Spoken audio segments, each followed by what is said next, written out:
اعوذ باللہ من الشیطان الرجیم بسم اللہ الرحمن الرحیم الا ان اولیاء اللہ لا خوف علیہم ولا هم يحزنون صدق اللہ مولانا العظیم ان اللہ وملائکتہ یصلون علی النبی یا ایہا الذین آمنوا صلوا علیہ وسلموا تسلیما۔ محبت سے پڑھیے گا الصلاۃ والسلام علیک یا سیدی یا رسول اللہ وعلى آلك وأصحابك يا حبيب الله الصلاة والسلام عليك يا سيدي يا رسول الله وعلى آلك وأصحابك يا رحمة للعالمين يا خاتم النبيين يا شفيع المذنبين۔ سامعین محترم، اللہ رب العزت کا بے پایا لطف و کرم کہ آج ماشاءاللہ سے حضور سخی خواجہ معین الدین حسن سنجری چشتی اجمیری رحمۃ اللہ علیہ کے عرس پاک کی اس مبارک محفل میں ہم سب شریک ہیں ماشاءاللہ سے۔ یہ اللہ کا خاص کرم ہے کہ اللہ رب العزت نے ہمیں یہ سعادت سمیٹنے کی اور یہ برکتیں سمیٹنے والی محفل میں حاضری کی توفیق عطا فرمائی۔ سامعین محترم، آج ہم جس ولی کامل کا ذکر کر رہے ہیں، حضور سلطان الہند قطب المشائخ بحر و بر، جو نبی پاک صلی اللہ علیہ وسلم نے ان کو خطاب عطا فرمایا، تو یہ وہ ہستی ہیں کہ جنہوں نے دین اسلام کا علم حاصل کیا، روحانی باطنی علم حاصل کیا، اور پھر انہوں نے دنیا میں جا کر جو ہے وہ دین اسلام کو پھیلایا۔ سامعین محترم، آپ کا ذکر خیر کرنے سے پہلے کچھ بات عرض کرنا چاہوں گا کہ اللہ رب العزت نے یہ جو ہم اولیاء اللہ سے محبت کرتے ہیں، اکثر لوگ کہتے ہیں کہ یار آپ کیا جو ہے ولیوں کا ذکر کرتے ہیں، بس اللہ کا ذکر کریں، بس نماز پڑھیں ٹھیک ہے، بس آپ اللہ کا ذکر کریں ٹھیک ہے، تو یہ آپ کیا کبھی خواجہ کا، کبھی غوث کا اور کبھی داتا کا آپ ذکر کرنا شروع کر دیتے ہیں، کبھی بابا فرید کا ذکر شروع کر دیتے ہیں، تو یہ غلط بات ہے، یہ غیر شرعی حرکت ہے آپ کی۔ تو سامعین محترم، ان ساتھیوں کو کیا جواب دینا، اپنے جو ساتھی ہیں ان کے بس ایمان کے لیے اور علم کے لیے کچھ باتیں بیان کرنی تھیں کہ کم از کم اپنے عقیدے کو تو ہم مضبوط بنا سکیں کہ ہمارا اہل سنت جماعت ہم لوگ ہیں، تو ہمارا عقیدہ کیا ہے۔ ہمارا عقیدہ یہ ہے کہ ایک اللہ کا حکم ہوتا ہے اور ایک اللہ کی سنت۔ اللہ کا حکم ہے نماز ادا کرو سب کے لیے کہ لازمی پڑھنی ابھی فرض ہے۔ اللہ کا حکم ہے حج کرو، فرض ہے کرنا ہے۔ اللہ کا حکم ہے روزہ رکھو، کرنا ہے۔ اللہ کا حکم ہے زکوٰۃ ادا کرو، کرنی ہے۔ اللہ پاک جی آپ یہ سارے کام کرتے ہیں؟ اگر ہم اللہ سے پوچھتے ہیں کہ اللہ پاک جی نماز پڑھتے ہیں، فرمایا میری یہ شان نہیں کہ میں نماز پڑھوں۔ ظاہری بات ہے ہم نماز پڑھتے ہیں تو اللہ کے حضور سجدہ ریز ہوتے ہیں، اللہ پاک جی کس کے لیے نماز پڑھیں گے؟ ہم کرتے ہیں حج اللہ کے گھر کا، تو اللہ پاک کس کا کریں گے؟ اندازہ کریں۔ تو اسی طرح اللہ رب العزت کی یہ شان نہیں کہ وہ اس انداز میں عبادات اور ریاضت کرے، کیونکہ تمام کائنات کی ہر شے جو ہے وہ رب تعالیٰ کا ذکر کرتی ہے اور اللہ کی عبادت کرتی ہے۔ تو یہ اللہ کے حکم ہیں، احکامات ہیں کہ میری عبادت کرو، مجھے سجدہ کرو۔ لیکن ایک اور بھی اللہ کا حکم ہے، اور وہ حکم بھی ہے اور وہ سنت بھی ہے جو آپ سب پڑھتے ہیں ماشاءاللہ سے۔ اللہ تعالیٰ نے ہم سب کو توفیق عطا فرمائی کہ ان اللہ وملائکتہ یصلون علی النبی، آگے کیا ہے؟ یا ایھا الذین آمنوا صلوا علیہ وسلموا تسلیما۔ بے شک کوئی شک ہی نہیں ہے اس بات پر، میں اور میرے فرشتے، میں بھی، اللہ تعالیٰ فرماتے ہیں میں اور میرے فرشتے اپنے محبوب کریم حضرت محمد مصطفیٰ خاتم الانبیاء صلی اللہ علیہ وآلہ وسلم پر درود و سلام پیش کرتے ہیں۔ تو ہے ایمان والو، تم بھی جو ہے وہ درود و سلام کا نذرانہ میرے محبوب کی بارگاہ میں پیش کرو۔ اب دیکھیں کہ یہ اللہ کا حکم بھی ہے اور اللہ کی سنت بھی ہے، اللہ کی سنت بھی ہے۔ ہم سب کو تو حکم دیا نا، لیکن یہاں پہ ایک سنت کا بھی حکم ادا فرما دیا۔ اب دیکھیں دوسری سنت کیا ہے اللہ کی، سورہ مائدہ میں اللہ پاک نے فرمایا یحبہم ویحبونہ۔ سورہ مائدہ قرآن پاک کی سورت ہے، سورہ مائدہ میں قرآن پاک میں لوگ کہتے ہیں نا یار کہاں لکھا ہوا ہے، تو سورہ مائدہ کی آیت میں ہے یحبہم ویحبونہ، کہ اللہ ان سے محبت فرماتا ہے، اللہ ان سے محبت کرتا ہے، کن سے؟ اور وہ جو اولیاء اللہ ہیں تو وہ بھی اس سے محبت کرتے ہیں۔ اللہ ان سے محبت کرتا ہے پہلے، یہ دیکھیں اللہ فرماتا ہے میں جس سے محبت، میں پہلے محبت کرتا ہوں، جب میں محبت کرتا ہوں نا کسی سے تو وہ میرا ذکر کرنا شروع کر دیتا ہے، جب میں کسی سے محبت کرتا ہوں تو میرے نبی پر درود بھیجنا شروع کر دیتا ہے، جب میں کسی سے محبت کرتا ہوں تو وہ میرے قریب ہو جاتا ہے۔ پہلے میں کسی کا محبوب بنتا ہوں پھر وہ میرا محبوب بن جاتا ہے، پہلے میں محبوب بنتا ہوں، پہلے کتنی بڑی بات ہے، اللہ پاک فرماتا ہے میں اس کا محبوب بن جاتا ہوں، میں اس سے محبت کرتا ہوں، پھر ایک وقت آتا ہے کہ وہ پھر مجھ سے محبت کرنا شروع کر دیتا ہے۔ تو اب یہ دیکھیں کہ اولیاء اللہ سے محبت کیا ہے، اللہ کی سنت ہو گئی۔ اللہ کی سنت کیا ہے، محبوب پر درود پڑھنا اور اپنے اولیاء سے محبت کرنا۔ تو میں اور آپ مل کر ابھی درود پاک پڑھ رہے تھے محفل میں، اللہ کا حکم بھی ادا کر رہے تھے اور اس کی سنت کو بھی ادا کر رہے تھے۔ اب ہم خواجہ اجمیر کا ذکر کرنے لگے ہیں، داتا حضور کا ذکر کرتے ہیں، تو ہم کیا کر رہے ہیں، یہ اللہ کی سنت ادا کرنے لگے ہیں۔ یہ بھی اللہ کا حکم بھی ہے کہ میں محبت کرتا ہوں تو تم بھی محبت کرو۔ میں محبت کرتا ہوں اولیاء سے، خواجہ معین الدین سے، بابا فرید سے، صوفی حق واسع سے، میں محبت کرتا ہوں تو تم بھی محبت کرو۔ تو گویا معلوم ہوا کہ اگر میں اور آپ خواجہ غریب نواز کا عرس منا رہے ہیں، ان کی محبت میں منا رہے ہیں، تو ہم اللہ کی سنت ادا کر رہے ہیں۔ کتنی بڑی بات ہے۔ پیر مہر علی شاہ صاحب سے کسی نے عرض کیا، حضور بابا فرید کے مزار پہ یہ اللہ محمد چار یار حاجی خواجہ کتب فرید حق فرید بابا فرید کے نعرے لگ رہے ہیں، تو آپ کے خیال میں یہ غلط نہیں ہے؟ یہاں پہ تو نعرہ تکبیر لگنا چاہیے، تو یہ تو غلط نہیں ہو گیا؟ تو آپ نے فرمایا نہیں، بالکل یہ صحیح ہے، بلکہ اللہ بھی یہی نعرے لگا رہا ہے، اللہ بھی یہی نعرے لگا رہا ہے۔ انہوں نے کہا حضور یہ کیسے؟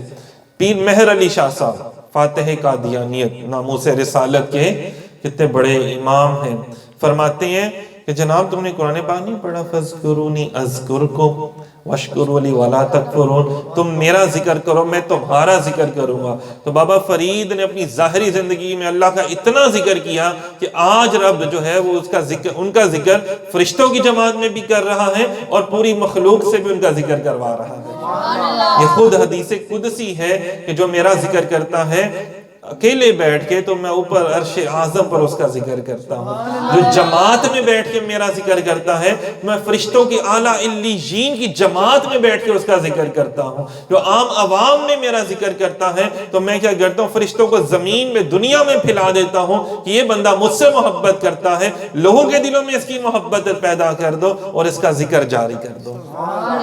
تو دیکھیں آج دیکھا جائے تو 800 سال سے بھی زیادہ کا عرصہ بیت گیا ہے، اس کے باوجود بھی میں اور آپ آج یہاں پہ بیٹھ کے نہ صرف ہم بلکہ پوری دنیا میں خواجہ غریب نواز کا عرس منایا جا رہا ہے اور خواجہ غریب نواز کا ذکر خیر کیا جا رہا ہے، آپ کی تعلیمات بیان کی جا رہی ہیں، آپ کا اسوہ حسنہ ماشاءاللہ سے جو آپ کا کردار ہے، سیرت ہے، وہ لوگوں کو بیان کی جا رہی ہے کہ آج بھی ہم لوگ جانتے ہیں ان کے والد محترم کا نام، ان کی والدہ کا نام، ان کے استادوں کا نام، ان کے مرشد کا نام ہم آج بھی جانتے ہیں۔ تو چلیں تھوڑا سا آپ کا ذکر کرتے ہیں۔ اچھا، آپ کا جو تعلق ہے مشرق وسطیٰ سے ہے۔ مشرق وسطیٰ کیا ہے؟ جیسے افغانستان ہے، ترکمانستان، ترکستان، آذربائیجان، ان علاقوں سے۔ تو میں آپ کو بتاتا چلوں جن علاقوں کے آج ہمیں نام بھی نہیں پتا، یہ رشیا میں، روس میں شامل تھے یہ علاقے، تو یہاں سے بڑے بے شمار اولیاء کرام تشریف لے کر آئے ہیں۔ سمرقند، بخارا، جنہوں نے بخاری شریف لکھی، امام مسلم وہاں سے تشریف لائے، امام ترمذی شریف جنہوں نے لکھی وہ وہاں سے تشریف لے کر آئے، پھر شاہ نقشبند جو ہیں وہ وہاں سے تشریف لے کر آئے، داتا حضور تشریف لے کر آئے، بڑے بڑے ہستیاں جو ہیں وہ تمام ان علاقوں سے تشریف لے کر آئے، بڑا زرخیز ہے علمی اور روحانی اعتبار کے حوالے سے۔ تو حضور سیدنا خواجہ غریب نواز، سیدنا خواجہ غریب نواز، آپ سید زادے ہیں ماشاءاللہ سے۔ والد محترم کی طرف سے آپ کا جو سلسلہ ہے وہ حضرت امام حسین پاک رضی اللہ تعالیٰ عنہ سے ملتا ہے، اور والدہ کی طرف سے آپ حسنی سید ہیں ماشاءاللہ سے۔ آپ کی جو والدہ تھیں وہ حضور سیدنا شیخ عبد القادر جیلانی رحمۃ اللہ علیہ کی چچا زاد بہن تھی، تو اس وجہ سے خواجہ غریب نواز کے جو ماموں جان ہیں وہ سیدنا غوث اعظم سرکار رضی اللہ تعالیٰ عنہ ہیں۔ آپ نے خیر وہاں پہ ماشاءاللہ سے ان کی بارگاہ میں بھی جو ہے وہ وقت گزارا اور ان سے اکتساب فیض کیا۔ سامعین محترم، چھوٹی سی عمر میں آپ کے والد صاحب کا انتقال ہوا، پھر والدہ کا انتقال ہوا، تو جو والد صاحب کی جائیداد میں سے ایک ملا، ایک کھیت تھا، کھیتی باڑی تھی، وہ آپ نے کی وہاں پہ کچھ عرصہ۔ تو اسی طرح جو ویسے آپ کو ملتا تھا کچھ حصہ تو گھر میں دے دیتے تھے، اور باقی جو تھا وہ سارا کا سارا خیرات کر دیتے تھے۔ تو یہ دیکھیں کہ بچپن سے جو تھا، جو وقت کے بڑے امام ہوتے ہیں نا، تو بچپن سے بھی امام ہی پیدا ہوتے ہیں، تو جو وقت کے ولی ہوتے ہیں وہ پیدائشی ولی اللہ ہوتے ہیں۔ آپ کی والدہ فرماتی ہیں کہ مجھے فجر کی اذانوں سے پہلے، جب وہ پیٹ میں تھے میرے، تو مجھے فجر کی اذانوں سے پہلے اپنے اندر سے آوازیں آنا شروع ہو جاتی تھیں، لا الہ الا اللہ محمد رسول اللہ، کہ فرمایا تم حیران کیوں ہوتی ہو، غیب سے آواز آئی کہ تم حیران کیوں ہوتی ہو، تمہارے پیٹ میں جو ہے وہ ہمارا ولی ہے، جو اللہ کا ذکر ہر وقت کرتا رہتا ہے۔ یہ وہ لوگ ہیں کہ جو ہر وقت اللہ کا ذکر کرتے رہتے ہیں، لوگ ان کے اوپر فتوے لگاتے ہیں کہ جنہوں نے پیدا ہونے سے پہلے بھی اللہ کا ذکر کر رہے ہیں اور پیدا ہونے کے بعد بھی اللہ کا ذکر کر رہے ہیں، کسی اور کا ذکر ہی نہیں کیا، اور ان کے اوپر شرک کے فتوے کہ جو خدا کے علاوہ کسی کو دیکھتے نہیں، اور آج وہ لگاتے ہیں شرک کے فتوے جو خدا کو خدا ہی نہیں سمجھتے، جنہوں نے اپنے خدا پیسے کو بنایا ہوا ہے، بتوں کو بنایا ہوا ہے، پتہ نہیں کن کن چیزوں کو، غرور تکبر کو اپنا خدا بنایا ہوا ہے۔ تو یہ وہ لوگ ہیں جنہوں نے اپنا خدا صرف اللہ کو بنایا اور کسی کو نہیں بنایا۔ تو بہرحال آپ کی پیدائش کے بھی بے شمار واقعات ہیں، بے شمار کرامات ہیں۔ اس کے بعد ایک دن آپ جب اپنی کھیت میں کھیتی باڑی کر رہے تھے، تو آپ کا جو باغ جو آپ کے حصے میں جائیداد میں آیا تھا وہ انگوروں کا باغ تھا۔ تو ایک مجذوب بزرگ تھے شیخ ابراہیم کندوزی رحمۃ اللہ علیہ۔ کیا ہوا، آپ ایک دن اپنے باغ میں کام کر رہے تھے، تو وہاں پہ ایک مجذوب بزرگ تشریف لے کر آئے۔ تو آپ نے بڑے ادب سے کہا، جو اللہ والے ہوتے ہیں نا ویسے بڑے ادب والے ہوتے ہیں، جو اللہ والے ہوتے ہیں وہ بڑے ادب والے ہوتے ہیں۔ گھر میں جب باپ بھی ولی ہو، ماں بھی ولیہ ہو، تو بچے بھی جو ہے وہ ادب و احترام والے ہوتے ہیں، ولی ہوتے ہیں۔ تو کیا ہوا کہ آپ نے بڑی خدمت کی، بابا جی کیا پیش کروں، تو کھانا جو بھی آپ کے پاس تھا، انگوروں کے خوشے تھے، وہ آپ نے پیش کیے۔ تو بزرگوں نے خوش ہو کر، کوئی عام بندہ ہوتا تو نہیں کھاتا، لیکن خواجہ غریب نواز تھے نا، اللہ والوں سے نسبت ہوتی ہے نا، تو وہ ہر بات کو، رمزوں کو بھی، حکمت کو بھی سمجھ جاتے ہیں۔ تو وہ بزرگ جو تھے مجذوب تھے، ان کے پاس ایک سوکھی روٹی کا ٹکڑا تھا جو آپ نے اپنے منہ میں ڈالا اور کہا، معین الدین مجھے تمہاری عادت بڑی پیاری لگی ہے، تم بڑی خدمت کرنے والے ہو، تو یہ میری طرف سے ایک روٹی کا ٹکڑا جو ہے قبول فرماؤ۔ عام بندہ ہوتا کہتے ہیں یار یہ بابا جی مجھے جھوٹا دے رہے ہیں، اپنا منہ میں ڈال کے مجھے دے رہے ہیں، جھوٹا دے رہے ہیں، تو نہیں کوئی کھاتا، اندازہ کریں۔ لیکن ادب والے جانتے ہیں نا بہتر سلیقہ طریقہ کیا ہوتا ہے۔ تو انہوں نے کیا کیا، وہی منہ کا روٹی کا ٹکڑا تھا وہ اپنے منہ میں ڈال لیا اور کھانے لگے۔ آپ فرماتے ہیں کہ جیسے میں نے اپنے منہ میں ڈالا اور وہ اسے چبایا اور اندر لے کر گیا، ایک دم اللہ تبارک و تعالیٰ نے نور کے حجابات اٹھا دیے، وہاں سے نور ہی نور جو ہے وہ نظر آنا شروع ہو گئے، جو ظاہری حجابات تھے، پردے تھے، وہ ہٹا دیے گئے، اور سینے میں بھی ایسے جیسے نور جو ہے وہ ٹھاٹھے مارتا ہوا سمندر نہیں ہوتا، ایک دم ایسے جیسے ہانڈی ابلنا شروع ہو جاتی ہے اور ایک دم اس کو ابال آ جاتا ہے، بہت زیادہ نور ہی نور جیسے نظر آنا شروع ہو گیا۔ کہتے میں ابھی سکتے کے عالم میں تھا، اسی کیفیت میں تھا، جب اس کیفیت سے میں باہر نکلا تو پتہ چلا کہ وہ بزرگ جو تھے وہ جا چکے تھے۔ مطلب جو تھا کیا تھا کہ وہ دانہ ڈال چکے تھے، دانہ ڈال چکے تھے۔ بعض اوقات ایسے بھی دانے ڈالے جاتے ہیں، ایسے بھی معرفت کے جام پلائے جاتے ہیں۔ بہرحال ایک وہ اندر ایک لگن ڈال دی گئی تھی۔ آپ نے کیا کیا، تھوڑے دنوں میں ہی آپ نے وہ جو ساری جو چیزیں تھی آپ کے پاس، وہ سارا کچھ سامان آپ نے بیچا، خیرات کیا، کچھ اپنے سفر کے لیے رکھ لیا۔ اس کے بعد آپ علم حاصل کرنے کے لیے بخارا اور سمرقند تشریف لے گئے۔ اس دور میں بخارا اور سمرقند علم کا مرکز سمجھے جاتے تھے، بغداد بھی علم کا، کیونکہ شاہ بغداد اس ٹائم موجود تھے، بڑے بڑے اولیاء کاملین اس وقت موجود تھے، تو وہ علم کا مرکز سمجھے جاتے تھے۔ اب وہاں تشریف لے کے آپ نے ظاہری علم حاصل کیا۔ اب سے دیکھیں دیکھیں جو اس وقت ظاہری علوم موجود تھے، مطلب قرآن پاک کا علم حاصل کیا، احادیث کا مطالعہ کیا، تفسیر پڑھی انہوں نے۔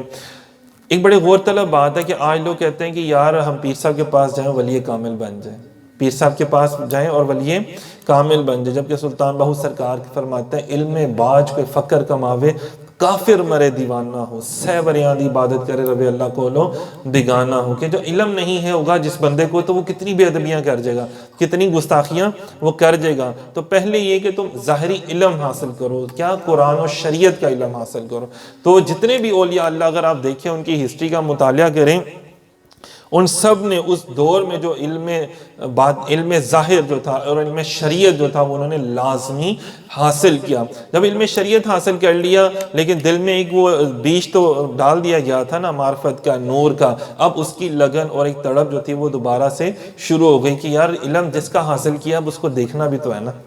قرآن کس کا ہے؟ اللہ کا علم ہے، نبی پاک صلی اللہ علیہ وسلم کا علم ہے، تو اب ان کی زیارت بھی ہونی چاہیے، ان سے فیض روحانی بھی ملنا چاہیے۔ تو اس کے لیے پھر آپ نے کافی سفر کیا مختلف جگہوں پر، مختلف شہروں میں۔ دیکھیں آج ہم ایک دو جگہوں پہ جا کے کہتے ہیں یار سانوں کوئی پیر ہی نہیں لبدا، ایک دو جگہوں پر ایک ہی شہر میں ایک دو جگہوں پہ چلے جاتے ہیں یا تین چار جگہوں پہ چلے جاتے ہیں، یار سانو پیر ہی کوئی نہیں لبدا۔ تو وہ دیکھیں ان کو اتنا شوق تھا، ایک دو شہروں میں نہیں گئے، وہ ایک دو ملکوں میں نہیں گئے، کتنے ممالک کا سفر کیا، کتنے بے شمار ممالک کا سفر کیا صرف اللہ سے ملنے کے لیے۔ اور اس دور میں سفر ایسے نہیں ہوتا تھا، ہم آج گاڑی میں بیٹھتے ہیں چلے جاتے ہیں، گاڑی میں بیٹھے بیٹھے تھک جاتے ہیں ہم تو، اندازہ کریں چلنا ہی نہیں پڑتا نا ہمیں تو۔ وہ اس دور میں تو لوگ پیدل چل کے سفر کرتے تھے، اور اس دور میں اتنی پکی سڑکیں بھی نہیں بنی ہوئی تھی، صحراؤں میں چلنا، پہاڑوں کے اوپر سے سفر کرنا، جنگلات میں سے گزرنا، ندی نالوں کو کراس کرنا، مطلب وہ پیدل چل کے کراس کرنا ہوتا تھا۔ یا تو بے خچر ہوتے تھے یا اونٹ ہوتے تھے صحرائی علاقوں میں، یا عام جو علاقے تھے وہاں پہ گدھے گھوڑے یا خچر چلتے تھے، یا پیدل لوگ سفر کرتے تھے۔ جن کے پاس پیسے ہوتے تھے وہی ان چیزوں کو، سواریوں کو بھی افورڈ کر سکتے تھے، لیکن زیادہ تر لوگ فقراء اور درویش جو تھے زیادہ پیدل سفر کیا کرتے تھے۔ تو خواجہ اجمیر نے اندازہ کریں جب سفر کرتے کرتے آپ عراق پہنچے، عراق میں بھی ماشاءاللہ سے آپ نے حضرت نجم الدین کبریٰ سے ملاقات ہوئی اور ان سے بھی فیض حاصل کیا۔ پھر اس کے بعد آپ حضور غوث پاک سرکار رضی اللہ تعالیٰ عنہ کی بارگاہ میں پہنچے، اور اس کے بعد آپ نے عراق میں ہی قصبہ ہارون، ایک علاقے کا نام ہے، اس کو لوگ ہارون بھی کہتے ہیں، تو وہاں پہ حضرت خواجہ عثمان ہرونی رحمت اللہ علیہ کی بارگاہ میں حاضر ہوئے۔ اب اندازہ کریں آپ جب ان کی بارگاہ میں گئے نا تو آپ نے ان کے ساتھ ملتے ہی کہا کہ بھئی بڑا انتظار کروایا، اب تو کافی عرصے سے تمہارا انتظار کر رہے تھے۔ پہلی ملاقات ہے بزرگوں سے، پہلی ملاقات ہے، لیکن بزرگ کیا فرما رہے ہیں کہ بھئی آپ نے بڑا انتظار کروایا، ہم تو کتنے عرصے سے آپ کا انتظار کر رہے تھے۔ یہ پیر و مرشد نے دیکھیں طلب سچی ہو تو پھر عطا کرنے والے بھی مل جاتے ہیں، اگر طلب سچی ہو۔ لیکن دیکھیں کہ وہ ڈھونڈتے ڈھونڈتے کہاں سے کہاں پہنچے۔ آج ہم تھوڑا سا فاصلے میں جانا ہو جائے پیر و مرشد کی بارگاہ میں جا کے علم نہیں حاصل کرتے، جب مشکل ہوگی تو چلے جائیں گے۔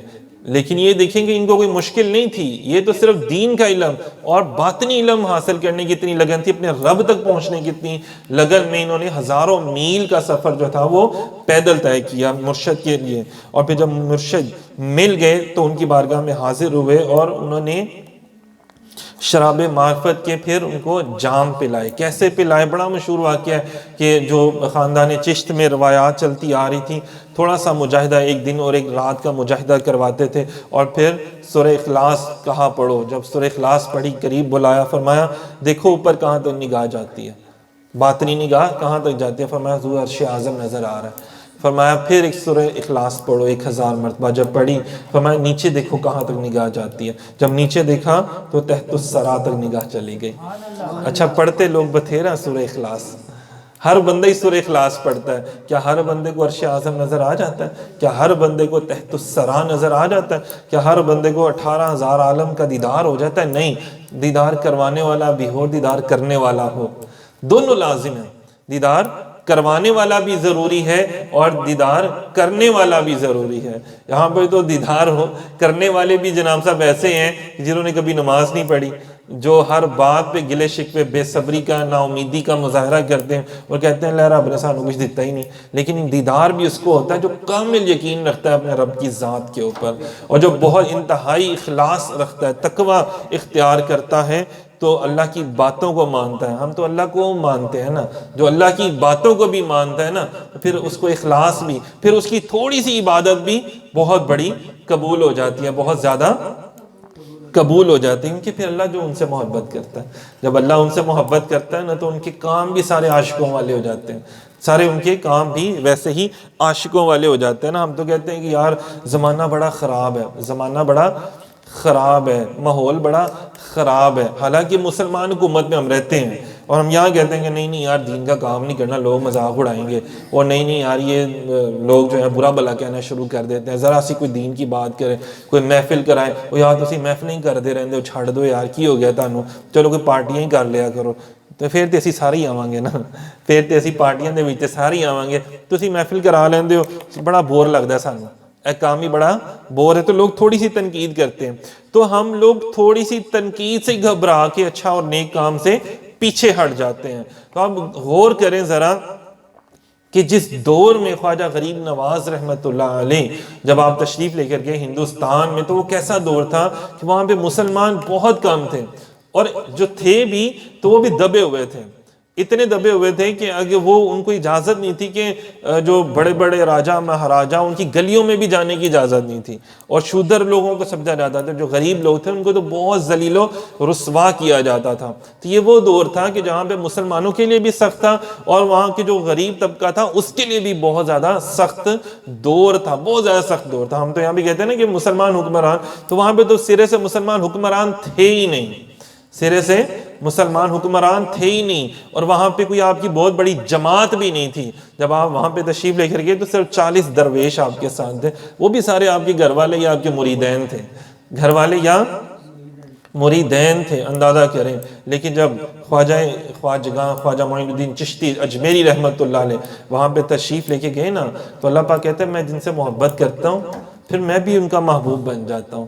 پھر وہ ایسے ہو جاتے ہیں کہ الا ان اولیاء اللہ لا خوف علیہم ولا هم يحزنون, کہ پھر ان کو کسی چیز کا غم ہی نہیں رہتا, پریشانی نہیں رہتی, ٹینشن ہی نہیں رہتی, وہ ٹینشن فری ہو جاتے ہیں. اور پھر وہ کیا کہتے ہیں کہ بس میں نے اب اپنے آقا کا ذکر پھیلانا ہے, میں نے اپنے رب کا ذکر جو ہے وہ پھیلانا ہے. اور پھر وہ اسی تگ و دو میں لگ جاتے ہیں, اور اسی تگ و دو میں وہ اتنا لگے اندازہ کریں کہ وہاں پر جوکی آ گئے, کالے علم والے آ گئے, شیطانی علوم رکھنے والے آپ کے مقابلے میں آ گئے. لیکن